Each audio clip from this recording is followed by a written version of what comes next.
Good morning guys! I am Cheremy Tibaterna. Ani ako karon sa The Tribal House aron mang-interview og mga umayamnon people. So unsa pay giulat? Tara na!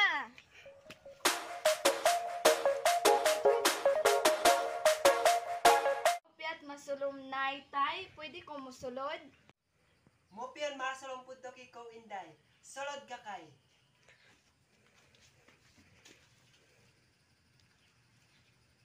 Buutan bang lubato? Oo, iyan.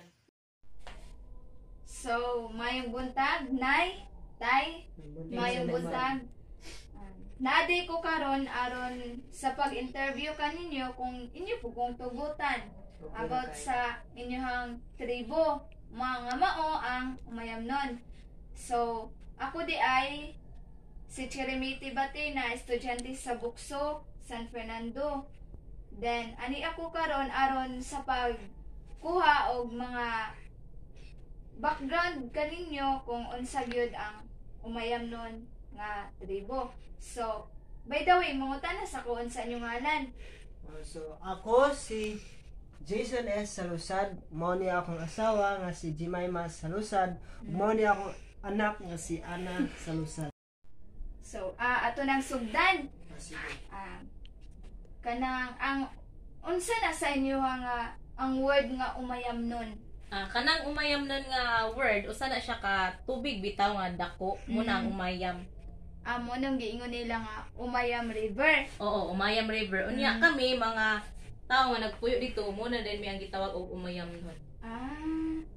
So sa kuan sa tibok na nga kamo nga nagpuyoan ng Umayam River, mo ang kamo ang mga umayamnon. Umayamnon o sakto. Sa mga inadlaw-adlaw po ninyo nga panginabuhian tay, unsa pud ang mga usual nga ginahimo ninyo sa inadlaw-adlaw aron kamo mabuhi? Unsa pud kana? Nga mong panginabuhian sa matag adlaw-adlaw namo, kasagara man gud sa amo ang mga tanom, kanang balanghoy, kamuti, kanang mga lagutmon ba? Unya tsada siya nga kuan tanom kay mudaghan siya. Unya labi na kanang mga kamote, usay ga harvest mi ana. Unya ibaligya namo, and then makakuan pud mi makapalit na dayon mi mga lami nga mga pagkaon o nakatabang pud baya ng amo mga tinanom para sa ang pang-adlaw-adlaw nga kinabuhi o nakatabang pud na sa ako ang anak na nag-eskwela sa elementary, hapit na siya mo graduate siya sa grade 6. Sakto gid. Lagi. Kay parehara pud nato kung mangning kamot gyud ta, na gyud tay ma-harvest nga sa atong panginahanglan nga sa matag adlaw makasustain gyud ta pinaagi sa atong kaugalingong paningkamot.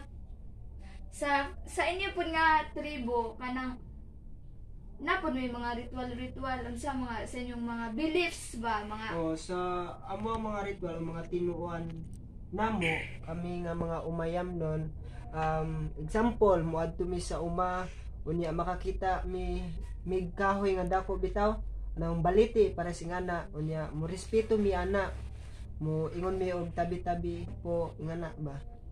Unya para way daotan nga mahitabo sa amo og safety pud ang among pagbalik pauli na ingana ba kay kasagara man god kanang uban kanang kuan ba usay hilabdan sa mga dili pareha sa atoa manghilabot gid na sila kung kuan kanang di ka ga respeto kanang mga tabi-tabi po ingana ba manghilabot man na sila og mao na mo matinuan og mga og katupong taga laing nasod kay murag nag-ani man to sa amua at kuan unya taga Amerika sila unya nagdalaw gyud mig manok kay mga tuman to sila sa mutanaw sila sa palibot sa kalasangan ka unya among giubanan ba unya nagdala day mig manok para kuan ba para tahod o kanang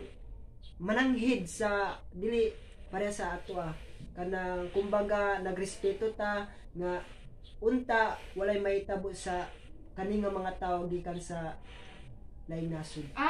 So pasabot ana tay nga kanang kumbaga naghalad mo og usa ka manok para kato inyong mga bisita walay may tabo sa ila inigulit para sana. uli nila. Mo na mga tinuan namo ug mga rituals namo. So in comes pod nga ang uban nga tribes kay kuan man na sila kung daghan ilang harvest kuan sila magpasalamat mo gyapon sa inyo ha. Para sa Japan samo. Like kanang kuan kanang example mo harvest mi og kuan mais. And then kanang dakog abot bitaw pila ka sako ingana mo ihaw gyud mig manok. Para kanang kuan pod kanang pagtanom ay na mo pagtanom o sa mais dapat mag-ihaw gyud mig manok ana. Para ang resulta sa pagtanom sa manok ug pagresulta sa kanang harbison ang mais kumbaga pasalamat sa amo ba. So mo gani mo nang pasalamat gud ta sa inyo nga tribo kung unsa kung pareha nang dagko ang harvest, so magpasalamat gud mo or maghalad gud mo og kanang kuan manok or ipadugo nga sa ulog nga dagko mo og abot. So in comes naman pud sa inyong attire unsa may meaning ana tay na unsa may meaning ana. Ang kaning meaning aning puti nga nasa amo nga sanina kuan ni siya kanang simbolo na siya nga kami usa ka buutan nga tao sa amo nga tribo. O kani pong pula kumbaga simbolo ni siya sa among tribo nga umayam nun nga isog gyud mi. Isog nga buutan. Ay haraman mi mo isog kung nay mga kontra namo gaaway mi nga nagtaw. Pero kung butan ang usa ka tawo, butan pud mi. Kaning blow ang simbolo sa mo ani sa mong kultura nga umayam nun, kini gyud nagpasabot kini nga kanang dunay katapusan atong kinabuhi. So murag dinhira ko taman, then mga ikob kanang pasalamat kaninyo sa pag kanang tugot kanako nga mag-interview sa inyohang background as umayam nun people. So ang last mo ang unsa inyo ikaingon sa ubang tawo nga ingani inyohang tribo, like ang uban manggod kay i-discriminate kay ingani ingana, so unsa man inyong ikaingon?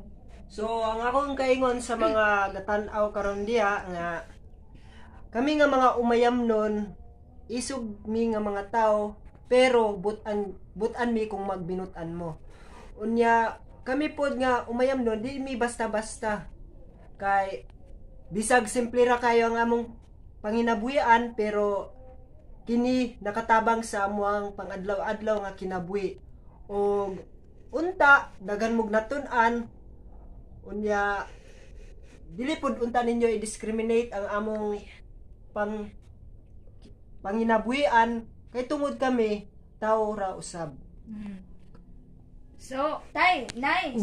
Sa inyong anak, salamat kayo sa pag-cooperate sa ako nga mahimo gyud kini nga video nga ipakita sa uban pong tawo kung unsa ka mga maayo ang umayam nun people. So diri ra ta og God bless kanatong tanan. Daghang kayong salamat. Daghang kayong salamat, nay, tay. Daghang salamat. Nay. Ayaw mo kaulaw nga